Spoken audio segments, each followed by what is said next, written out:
வணக்கம். இன்னைக்கு ஒரு சூப்பரான தேங்காய் இல்லாமல் குருமா வாங்க பார்க்கலாம். கல்லெண்ணெய் சேர்த்துருக்கேன், கலந்த கடுகு, 2 பெருஞ்சீரகம் தாளிச்சிக்கலாம். அதுக்கப்புறம் 2 பல்லாரி, 4 பச்சை மிளகா நல்லா வதங்கட்டும். ஒரு 5 நிமிஷம் அப்படியே வதங்கிட்டே இருக்கட்டும். சால்ட்டை சேர்த்து விட்டுடலாம். 2 தக்காளி பழம், மஞ்சத்தூள், ஒரு மசாலா வந்து பெருஞ்சீரகம், 2 பட்டை, கொஞ்சம் பொட்டுக்கெல்லாம் சேர்த்து அரைச்சிட்டு வந்துடுறேன். இதில் ஒரு டம்ளர் தண்ணி சேர்த்து கல் உப்பு சேர்த்து மூடி போட்டு ஒரு 5 நிமிஷம் வேகட்டும்.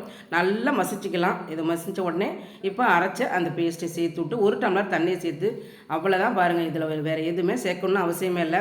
ஒரு ஈஸியான குருமா, தேங்காய் இல்லாமல் சீக்கிரமாக ஒரு 10 நிமிஷம் ரெடி ஆகிடும் சகோதரிகளே. நீங்களும் இந்த குருமாவை செய்து பார்த்துட்டு எனக்கு கமெண்ட் பண்ணுங்கள் சகோதரிகளே. இந்த குருமா வந்து 10 நிமிஷம் ஆச்சு தவிர இட்லிக்கு, தோசைக்கு, சப்பாத்திக்கு வேறு லெவலாக இருக்கும் சகோதரிகளே. நீங்களும் இதை செய்து பார்த்துட்டு எனக்கு வந்து சப்போர்ட் பண்ணுங்கள் தைலாவுக்கு சகோதரிகளே. இன்றைக்கி பாருங்கள், காலையிலே வந்து இன்றைக்கி தோசைக்கு தான் செஞ்சுருக்கேன். இந்த குருமா வந்து நைட்டுக்கும் வச்சு சப்பாத்திக்கும் சேர்த்து சாப்பிட்லாம். சகோதரிகளை சப்போர்ட் பண்ணுங்கள்.